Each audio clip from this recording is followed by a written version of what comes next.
স্বাগত দীপ্ত সংবাদের সাথে আছে আমি কাজী আসিফুজ্জামান। আওয়ামী লীগের সময় বিসিএস ক্যাডার নিয়োগে দুর্নীতি ও দলীয়করণের বিষয়ে দুদক সহ আইন প্রয়োগকারী সংস্থাগুলো অনুসন্ধান ও তদন্ত করছে বলে জানিয়েছেন জনপ্রশাসন প্রতিমন্ত্রী আব্দুল বারী। তদন্ত প্রতিবেদন ও সুপারিশ প্রাপ্তির পর এ বিষয়ে আইনানুযায়ী ব্যবস্থা গ্রহণ করা হবে।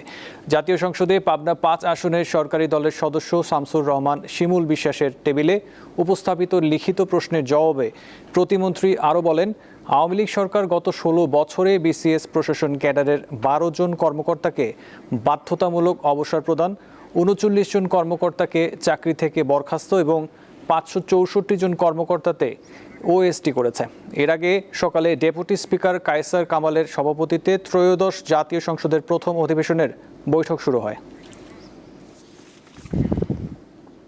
জ্বালানি তেলের সংকট না কাটায় গ্রাহকদের ভোগান্তি চরমে পৌঁছেছে। পাশাপাশি বড় বিপণী বিতান, হাসপাতাল আর আবাসিক ভবনে জেনারেটরের জন্য প্রয়োজনীয় ডিজেল না পেয়ে দুশ্চিন্তায় আছেন অনেকে। তেলের পাম্পগুলোর আশেপাশে যানবাহনের দীর্ঘ সারি এখন পরিচিত দৃশ্য। পাশাপাশি ভোগান্তি বাড়ছে শপিং মল, আবাসিক ভবন আর বেসরকারি হাসপাতালগুলোতেও। বিদ্যুৎ ও জ্বালানি সাশ্রয়ের লক্ষ্যে দেশের সকল শপিং মল ও দোকানপাট সন্ধ্যা ৭টার মধ্যে বন্ধ রাখার নির্দেশ দিয়েছে সরকার। এর প্রভাব পড়ছে বেচা বিক্রিতেও। যতক্ষণ ইলেকট্রিসিটি থাকে ততক্ষণ ইলেকট্রিসিটিতেই চলে, আর যখন আপনার ইলেকট্রিসিটি চলে যায় তখন আপনার জেনারেটরে চলতো, কিন্তু বর্তমানে চলে না। এক ভাগ বেচা কিনা নেই, তো মানুষ চলবে কিভাবে? এতে আমরা কোনো দোকান ভাড়াও দিতে পারছি না, দোকানের গোডাউন ভাড়া দিতে পারছি, দোকান ভাড়া দিতে পারছি না, তেলের কারণেই। আমাদের কাস্টমারগুলো হলো সন্ধ্যার পরে, আমাদের সারাদিন অফিস সারে কাস্টমার, সন্ধ্যার পরে আমাদের কাস্টমারগুলো আসে। এখন আমাদের বিরাট সংকটই চলতেছে। এটি রাজধানীর একটি বেসরকারি হাসপাতাল, যেখানে ২৪ ঘন্টায় নিরবিচ্ছিন্ন বিদ্যুৎ প্রয়োজন। লোডশেডিং এর সময় তাই দরকার পড়ে ডিজেলেরও। তাই জেনারেটরের জন্য প্রয়োজনীয় জ্বালানি তেল আনতে এখন ভোগান্তিতে পড়তে হচ্ছে হাসপাতাল কর্তৃপক্ষকে। আমার এখানে ১ ঘন্টা যদি যা কারেন্ট না থাকে, আমার প্রায় 100 লিটার প্লাস ডিজেল লাগতেছে। তো দেখা গেছে যদি 500 লিটার ডিজেলের জন্য যায়, আমাদেরকে দিবে 200 লিটার বা 100 লিটার এরকম দিচ্ছে আর কি। তো সবচেয়ে বড় ব্যাপারটা হচ্ছে একটা টাইম। আমার এই তেলের জন্য গেলে ২-৩ ঘন্টা লাইনে দাঁড়াই আমাকে কিন্তু নিতে হচ্ছে। আবার রাজধানীর বড় বড় আবাসিক ভবনেও বিদ্যুৎ চলে গেলে লিফট চালু রাখা সহ বিভিন্ন কাজে জেনারেটর প্রয়োজন হয়। জ্বালানি সংকটে এখন তারাও আছেন বিপদে। আমাদের যে পরিমাণ তেল লাগে, বর্তমানে ওই পরিমাণ আমি চাহিদা মেটাতে পারি না কারণে আমার লাগে 60 লিটার, আমাদের ওরা দেয় বর্তমানে 30 লিটার। তেলের সংকটের কারণে পুরো তেল দিতে পারে না। দ্রুত এই সমস্যার সমাধান চান ভুক্তভোগীরা। লাবণী গুহ, দীপ্ত সংবাদ, ঢাকা। দর্শক, জ্বালানি তেলের সংকটের খবর জানাতে আমাদের সাথে যুক্ত হচ্ছেন নারায়ণগঞ্জ থেকে গৌতম সাহা। চলে যাব তার কাছে। গৌতম, আপনি যেখানে আছেন সেখানে পাম্পের বর্তমান অবস্থা আমাদের জানাবেন। জ্বালানি সংকট তো চলছে, সেখানে এখন বর্তমান অবস্থাটা কি?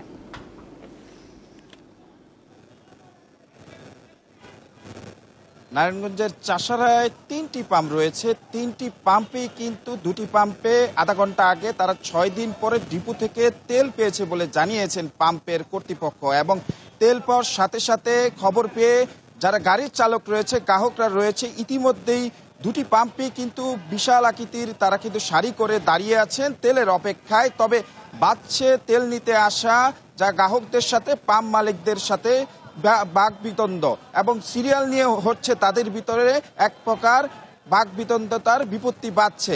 তবে আমরা যে বিষয়টি পাম্প মালিকদের সাথে কথা বলে জানতে পেরেছি, গত 10 তারিখে তাদের সর্বশেষ তেল দেওয়া হয়েছে। তারা যে বিষয়টি কারণ হিসেবে দেখাচ্ছেন, তাদের যে মাসিক যে বরাদ্দ রয়েছে ডিপো থেকে সেটি অতিক্রম করেছে, বিদায় তাদের কিন্তু 5 থেকে 6 দিন তেল সরবরাহ করা হয়নি বলে ডিপো থেকে তারা জানিয়েছেন। এবং আজ যেহেতু তেল দেওয়া হচ্ছে, আগের থেকে যে যত দিন বাড়ছে ততই কিন্তু তেলের সংকটটা তারা দাবি করছেন, এবং ডিপো থেকে তাদের সরবরাহ কিন্তু ততই কম করা হচ্ছে। অর্থাৎ 2 থেকে 3 দিন পর পর একটি পাম্পে দেওয়া হচ্ছে। এবং চাষার আরেকটি আজগর যে পাম্প রয়েছে, এখন পর্যন্ত তেলটি সরবরাহ করেনি ডিপো থেকে, তাদের তেলটি আসছে। এবং তারা এখন ডিপো থেকে যে তেলটি আসছে সেই তেল কিন্তু চিত্রটি আমার পেছনটিতে দেখাতে পারছি। এখানে অসংখ্য গাড়ি তারা লাইন করে দাঁড়িয়ে আছেন, তেল নিচ্ছেন। বাইকারদের 300 থেকে 500 টাকা কিন্তু তেল দেওয়া হচ্ছে এবং যারা প্রাইভেট কার রয়েছে তাদের কিন্তু 1000 টাকা তেল দেওয়া হচ্ছে। এই দীর্ঘ সারির কারণে শহর জুড়ে কিন্তু একটা তীব্র যানজটেরও কিন্তু সৃষ্টি হয়েছে। সেই সাথে এই জ্বালানি সংকটের কারণে পণ্যবাহী যে গাড়ি রয়েছে সেই গাড়িগুলি তেল না পাওয়ায় যে ভোগান্তি বেড়েছে এবং নিত্যপণ্য দ্রব্যের দামও কিন্তু বৃদ্ধি পেয়েছে। যেই গাড়ি নিত্যপণ্য দ্রব্যের যারা ব্যবসায়ী রয়েছেন তারা যে বিষয়টি জানাচ্ছেন, তাদের যে গাড়ি 10,000 টাকায় পাওয়া যেত পণ্যবাহী গাড়ি, সেই গাড়ি কিন্তু এখন 15,000 টাকার অতিক্রম করে তাদের ভাড়া নিতে হচ্ছে, যার কারণে নিত্যপণ্য প্রভাব কিন্তু পড়ছেন। এবং পাম্প মালিকরা কিন্তু দাবি করছেন মানুষের অতিরিক্ত চাহিদাও কিন্তু বেড়েছে এবং সেই চাহিদা, তবে সরকার বলছে কিন্তু সরবরাহ স্বাভাবিক রয়েছেন, দেশে পর্যাপ্ত পরিমাণ তেল মজুত রয়েছেন। তবে ভোক্তারা কিন্তু বলছেন এখানে তাদের যে তেল নিতে এসে তারা কিন্তু তাদের চাহিদা অনুযায়ী তেল পাচ্ছেন না এবং তাদের যে প্রতিদিনের প্রয়োজনীয় তেল রয়েছে তাদের দৈনন্দিন কাজের জন্য সেই তেলটা কিন্তু তারা পাচ্ছেন না, তারা তাদের গন্তব্যে যেতে পারছেন না। এবং এই ভোগান্তির আসলে শেষ কোথায় সেই বিষয়টি সবার জনমনে এখনো প্রশ্ন। নারায়ণগঞ্জের যে 4টি ডিপো রয়েছে, সকাল থেকে যে সারি রয়েছে সেই সারি কিন্তু একেবারেই ট্যাংলোরের সারি কম দেখা গেছে। ডিপো থেকে তেল সরবরাহের বিষয়টি কিন্তু একেবারেই কম, সে বিষয়টি দাবি করেছেন তেল নিয়ে আসা যে ট্যাংলোরের চালকরা রয়েছেন। সেই সাথে এখন পর্যন্ত নারায়ণগঞ্জের 63টি পাম্পে তেল সরবরাহের যে বিষয়টি রয়েছে সংকট দেখা দিয়েছে এবং এই সংকট সমাধানের যে কিন্তু দাবি জানিয়েছেন ভোক্তা এবং পাম্প মালিকরা। এই ছিল আসলে আমার কাছে জ্বালানি তেলের নারায়ণগঞ্জের এখন পর্যন্ত সর্বশেষ পরিস্থিতি। জি গৌতম, আপনাকে ধন্যবাদ। রাঙ্গামাটির লংদুতে জরাজীর্ণ গাউসপুর সেতু দিয়ে চলছে ঝুঁকিপূর্ণ পারাপার। এতে দুর্ভোগে পড়েছেন 4টি ইউনিয়নের প্রায় 1,00,000 মানুষ। স্থানীয়দের শঙ্কা, ব্রিজটি যে কোনো সময় সম্পূর্ণ ভেঙে ঘটতে পারে বড় দুর্ঘটনা। এই বছরের মধ্যেই নতুন সেতু নির্মাণের কাজ শুরু হবে বলে আশ্বাস দিয়েছে এলজিইডি। কাঁচালং নদীর পূর্ব পাড়ের বগাস্তর, গুলশাখালী, ভাসান্নদম ও আমতলী ইউনিয়নের 50,000 মানুষের যাতায়াতের একমাত্র পথ গাউসপুর সেতু। 90-এর দশকে নির্মিত সেতুটি গত 8-10 বছর ধরে আছে একদম জরাজীর্ণ অবস্থায়। ফলে প্রায়ই ঘটছে দুর্ঘটনা। এছাড়া ব্যাহত হচ্ছে পাহাড়ে উৎপাদিত কাঁচামাল ও পণ্য পরিবহন। ক্ষতি বাড়ছে কৃষকদের। এখানে মোটরসাইকেল ড্রাইভিং দুর্ঘটনার শিকার হয়। আমি নিজেও একজন ভুক্তভোগী। আমি একদিন যখন কাঁচা সবজি নিয়ে মানি যাচ্ছিলাম তখন মোটরসাইকেল অ্যাক্সিডেন্ট করে পড়ে যায়, তখন মারাত্মক একটা ব্যথা পাই। ভাই প্রায় 8 বছর ধরে এই অবস্থায় পড়ে আসছে। এখন পর্যন্ত এটা কেউ সংস্কার কাজ বা পুনর্নির্মাণ কাজ কেউ করে নাই। এই ব্রিজটা চলা মানুষের যাতায়াতের ঝুঁকিপূর্ণ, কোন সময় কি দুর্ঘটনা হয়। স্কুল, কলেজ ও মাদ্রাসার শিক্ষার্থীরাও আছে ঝুঁকিতে। যে কোনো সময় বড় দুর্ঘটনার শিকার হওয়ার আশঙ্কা তাদের। ব্রিজটা পারাপার করতে আমার অনেক ভয় লাগে, যে মনে হয় যে অনেক সময় ভেঙে যাবে ব্রিজটা, নিচের পিলার ড্যামেজ হয়ে গেছে। এই ব্রিজটা খুবই তাড়াতাড়ি সংস্কার দরকার, আর না হয় দেখা যায় হঠাৎ করে ব্রিজটা ভাঙা পড়তে পারে। কর্তৃপক্ষ বলছে শিগগিরই কাজ শুরু হবে। এটা আমাদের টপোগ্রাফিক সার্ভে এবং সয়েল টেস্ট কমপ্লিট করে আমরা সদর দপ্তরে পাঠিয়েছি আমাদের ডিজাইন ইউনিটে। আমরা আজকে ডিজাইনটা পেয়েছি, এই ডিজাইনটা এখন বেটিং করে আমরা আবার পাঠালে চূড়ান্ত ড্রয়িংটা পেয়ে যাব। সেক্ষেত্রে আমরা প্রাক্কলন করে অনুমোদন নিয়ে টেন্ডার করে সবকিছু মিলে 2-3 মাস সময়ের মধ্যে আমরা বাস্তবায়নে চলে যেতে পারবো ইনশাল্লাহ। স্থানীয়রা জানান গাউসপুর সেতু পুনর্নির্মাণের দাবিতে গত 10 বছর ধরে বহুবার মানববন্ধন ও কর্তৃপক্ষ বরাবর স্মারকলিপি দিয়েছেন তারা। সংবাদও প্রকাশিত হয়েছে গণমাধ্যমে, তবুও দৃশ্যমান কোনো উদ্যোগ নেওয়া হয়নি। সাইফুর রহমান শিশির, দীপ্ত বার্তা কক্ষ। 2 দশক পূর্ণ করল তারুণ্যের জনপ্রিয় ব্র্যান্ড মোজো। গত 14 এপ্রিল দেশব্যাপী বর্ণাঢ্য আয়োজনের মধ্যে দিয়ে উদযাপন করা হয় মোজোর 20তম জন্মদিন। এই উপলক্ষে রাজধানীর আকিজ হাউসে ছিল বর্ণাঢ্য আয়োজন, যার মাধ্যমে সূচনা হয় মোজোর 21তম বর্ষের পথচলা। একই সঙ্গে ধানমন্ডির রবীন্দ্র সরোবরে বৈশাখী মেলা ও কনসার্ট অনুষ্ঠিত হয়, যা আগামী 18 এপ্রিল পর্যন্ত চলবে। এছাড়া উত্তরা ফ্রেন্ডস ক্লাব মাঠেও বৈশাখী মেলা ও কনসার্টের আয়োজন করা হয়। এই মেলাটিও চলবে 18 এপ্রিল পর্যন্ত। পাশাপাশি দেশব্যাপী প্রায় 40টি বৈশাখী মেলার মোজোর পক্ষ থেকে ভোক্তাদের জন্য আয়োজন করা হয় ফান অ্যান্ড গেমস, যা উৎসবে বাড়তি আনন্দ যোগ করে।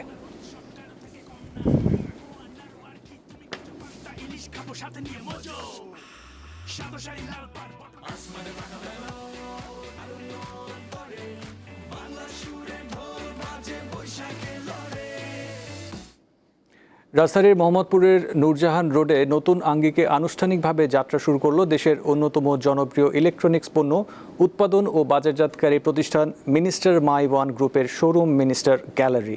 প্রধান অতিথি হিসেবে উপস্থিত থেকে শোরুমটির উদ্বোধন করেন বিশিষ্ট ব্যবসায়ী ও চন্দ্রিমা ফিটনেস ক্লাবের প্রেসিডেন্ট আমির হোসেন। অন্যান্যদের মধ্যে উপস্থিত ছিলেন মিনিস্টার মাই ওয়ান গ্রুপের শোরুম চ্যানেলের পরিচালক মাহমুদুর রহমান খান, সহকারী মহাব্যবস্থাপক মোর্শেদুল ইসলাম এবং শোরুম বিভাগের ডিভিশনাল ম্যানেজার সহ প্রতিষ্ঠানের ঊর্ধ্বতন কর্মকর্তারা।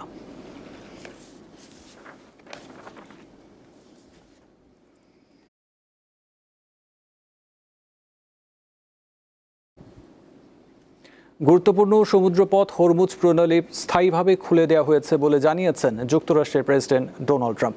বুধবার সামাজিক যোগাযোগ মাধ্যম ট্রুথ সোশ্যালে দেয়া এক পোস্টে এই কথা জানান তিনি। পোস্টে বলা হয়, অত্যন্ত গুরুত্বপূর্ণ এই প্রণালী আর কখনোই অবরুদ্ধ হবে না। এছাড়া হরমুজ প্রণালী স্থায়ীভাবে উন্মুক্ত করায় চীন খুবই খুশি উল্লেখ করে ইরানে নতুন করে অস্ত্র সরবরাহ না করার বিষয়ে বেইজিং রাজি হয়েছে বলেও দাবি করেন ট্রাম্প। তবে হরমুজ প্রণালীতে যদি যুক্তরাষ্ট্র পুলিশের ভূমিকা পালন করতে চায় সেখানে মার্কিন জাহাজগুলো ডুবিয়ে দেওয়া হবে বলে হুঁশিয়ারি দিয়েছে তেহরান। পাশাপাশি হরমুজ প্রণালীর ওমান অংশ দিয়ে আন্তর্জাতিক জাহাজ বিনা বাধায় চলাচলের সুযোগ দেওয়া হবে বলেও জানিয়েছে ইরানের সরকার।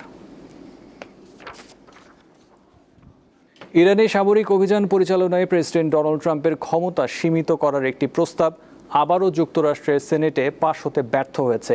স্থানীয় সময় বুধবার হওয়া ভোটে প্রস্তাবটির বিপক্ষে 52টি এবং পক্ষে 47টি ভোট পড়ে। এটি পাশ হলে ট্রাম্প কংগ্রেসের অনুমোদন ছাড়া ইরানে সামরিক অভিযান চালাতে পারতেন না। এ নিয়ে সেনেটে 4 বার এই ধরনের ভোট অনুষ্ঠিত হলো, যেখানে এই প্রস্তাব প্রত্যাখ্যাত হয়েছে। ডেমোক্র্যাটরা বলেছেন তারা আইন প্রণেতাদের অবস্থান স্পষ্ট করতে নিয়মিত সেনেটে এই ধরনের প্রস্তাব তুলবেন। অন্যদিকে বেশিরভাগ রিপাবলিকান প্রস্তাবটির বিরোধিতা করেন। প্রস্তাবটির সমর্থকদের দাবি, 28শে ফেব্রুয়ারি ইসরায়েলের সঙ্গে যৌথভাবে যুদ্ধ শুরু করে ট্রাম্প সাংবিধানিক ক্ষমতার সীমা অতিক্রম করেছেন। দীর্ঘ 34 বছর পর প্রথমবারের মতো সরাসরি আলোচনায় বসতে যাচ্ছেন ইসরায়েল ও লেবাননের শীর্ষ নেতারা। স্থানীয় সময় বৃহস্পতিবার যুক্তরাষ্ট্রে তাদের এই আলোচনা হওয়ার কথা রয়েছে। সামাজিক যোগাযোগ মাধ্যম ট্রুথ সোশ্যালে দেয়া এক পোস্টে এই ঘোষণা দিয়েছেন যুক্তরাষ্ট্রের প্রেসিডেন্ট ডোনাল্ড ট্রাম্প। ইসরায়েল ও লেবাননের মধ্যে স্বস্তিদায়ক পরিবেশ তৈরির চেষ্টা করছেন বলেও জানান তিনি। ইরানে চালানো ইসরায়েল ও যুক্তরাষ্ট্রের যৌথ হামলার পর থেকে লেবাননে শুরু হওয়া ইসরায়েলি আগ্রাসনে এ পর্যন্ত 2000-এর বেশি মানুষ নিহত হয়েছেন। এছাড়া দেশটিতে বাস্তুচ্যুত হয়েছেন অন্তত 10 লাখ মানুষ। মিরপুরের হোম অফ ক্রিকেটে কাল প্রথম ওয়ানডেতে মুখোমুখি হবে বাংলাদেশ ও নিউজিল্যান্ড। এর প্রস্তুতি হিসেবে বুধবার অনুশীলন করে দুই দল। 3 ম্যাচের সিরিজ জয় পরিকল্পনার পাশাপাশি পরস্পরকে সমীহ করছে নিউজিল্যান্ড ও বাংলাদেশ। সাদা বলের সিরিজ খেলতে 13 এপ্রিল ঢাকায় এসেছে নিউজিল্যান্ড দল। কিউইদের এই সিরিজের স্কোয়াডে আছে বেশ কিছু নতুন মুখ। আইপিএলে ব্যস্ত থাকায় বাংলাদেশ সফরে আসেননি নিয়মিত অধিনায়ক মিচেল সেন্টনার, অভিজ্ঞ গ্লেন ফিলিপস, ডেভন কনওয়ে, ফিন অ্যালেনের মতো তারকা ক্রিকেটাররা। বাংলাদেশ সফরের স্কোয়াডে তাই দ্বিতীয় সারির দল হিসেবে দেখছে অনেকে। তবে এমনটা মানতে নারাজ বাংলাদেশ দলের প্রধান কোচ ফিল সিমন্স। আমি দ্বিতীয় সারির দল বলবো না। আমার মনে হয় যে কোনো দেশ যে দল পাঠায় সেটাই তাদের সেরা দল, বিশেষ করে নিউজিল্যান্ডের মতো দেশের ক্ষেত্রে। এই খেলোয়াড়রা সবাই ঘরোয়া ক্রিকেটের সব ফরম্যাটেই অনেক ম্যাচ খেলেছে, তাই তারা অভিজ্ঞ এবং পরিণত ক্রিকেটার। তিনি জানান, বাংলাদেশ ক্রিকেটের নেতৃত্বের পরিবর্তনে দলে কোনো প্রভাব ফেলেনি। আমার কাজ হলো দলকে প্রস্তুত করে তোলা। বোর্ড পরিবর্তনে কোচিং গ্রুপের কাজে কোনো প্রভাব ফেলেনি। ঢাকায় আসার পর বুধবার প্রথমবারের মতো অনুশীলন করে নিউজিল্যান্ড দল। পরে সংবাদ সম্মেলনে দলের প্রতিনিধি হয়ে কথা বলেন কোচ রব ওয়াল্টার। নাহিদ রানা দারুণ কোয়ালিটি ফাস্ট বোলার। বাংলাদেশ দলের প্রতিভা সে। এই সিরিজটি চ্যালেঞ্জিং হবে। সিরিজের প্রথম ওয়ানডে দুটি হবে মিরপুর, এরপর তৃতীয় ও শেষ ওয়ানডে হবে চট্টগ্রামে। পারভেজ খোকন, দীপ্ত স্পোর্টস। ত্রয়োদশ জাতীয় সংসদের প্রথম অধিবেশনের কার্যক্রম চলছে। সংসদ টিভির সৌজন্যে সরাসরি চলে যাচ্ছে সেখানে। ডিসেম্বর 2025 সালে একটি কর্তৃক অনুমোদিত হয়। প্রকল্পটির অনুমোদিত প্রাকল্পিত যে ব্যয় 1273 কোটি টাকা, প্রকল্পটি বাস্তবায়ন মেয়াদকাল জানুয়ারি 2026 থেকে 2028। বর্তমানে প্রকল্পটির দরপত্র আহ্বান কার্যক্রম চলমান রয়েছে। সুরমা কুশিয়ারা নদী অববাহিকার উন্নয়ন এবং বন্যা ও সমন্বিত পানি সম্পদ ব্যবস্থাপনা প্রথম পর্যায় শীর্ষক প্রকল্পের আওতায় জকিগঞ্জ উপজেলার সীমান্ত রক্ষায় 13টি স্থানে 4.335 কিলোমিটার এবং কানাঘাট উপজেলার 4টি স্থানে 1.440 কিলোমিটার, মোট 5.775 কিলোমিটার নদীর তীর প্রতিরক্ষা কাজ বাস্তবায়নের জন্য দরপত্র আহ্বান করা হয়েছে মাননীয় স্পিকার। বর্ণিত প্রকল্পটি বাস্তবায়িত হলে জকিগঞ্জ ও কানাঘাট উপজেলা নদীর তীর অনেকাংশে সুরক্ষিত হবে। এছাড়াও গুরুত্বপূর্ণ স্থাপনা, ঘরবাড়ি, কৃষিজমি এবং বাংলাদেশের ভূখণ্ড নদী ভাঙ্গনের কবল থেকে অনেকাংশ রক্ষা পাবে। মাননীয় স্পিকার, এই কাজটি করতে গিয়ে আমাদেরকে, যেহেতু এটি বর্ডার লাইন, ভারত এবং বাংলাদেশের সীমান্ত, আমরা ইতিমধ্যে বিজিবি, বিএসএফ একটা ফ্ল্যাগ মিটিং হয়েছে, জয়েন্ট রিভার কমিশনে সেখানে মিটিং চলছে এবং সবচেয়ে গুরুত্বপূর্ণ, জেআরসির বাহিরে ডিসি বাংলাদেশ এবং ডিস্ট্রিক্ট ম্যাজিস্ট্রেট ইন্ডিয়া সেখানে একটা কনফারেন্স মিটিংয়ের অপেক্ষায় রয়েছে। আমরা আশা করছি খুব শীঘ্রই এই দুইটা মিটিং হওয়ার পরিপ্রেক্ষিতে আমি মাননীয় সংসদ সদস্য জনাব আবুল হাসান সিলেট পাস, ওনাকে আশ্বস্ত করছি খুব শীঘ্রই আমরা একটা দ্রুত পদক্ষেপ গ্রহণ করছি, যার ভিত্তিতে হয়তোবা অদূর ভবিষ্যতে আমাদের এই নির্মাণাধীন কাজ আমরা উদ্যোগ নিতে পারবো। যে দেখছিলাম সংসদ অধিবেশনের কার্যক্রম। এই ছিল এখনকার মতো। পরবর্তী সংবাদ দেখার আমন্ত্রণ রইল। এছাড়াও তথ্য বিনোদনের জন্য চোখ রাখুন দীপ্ত টিভি ডিজিটাল প্ল্যাটফর্মগুলোতে। ধন্যবাদ।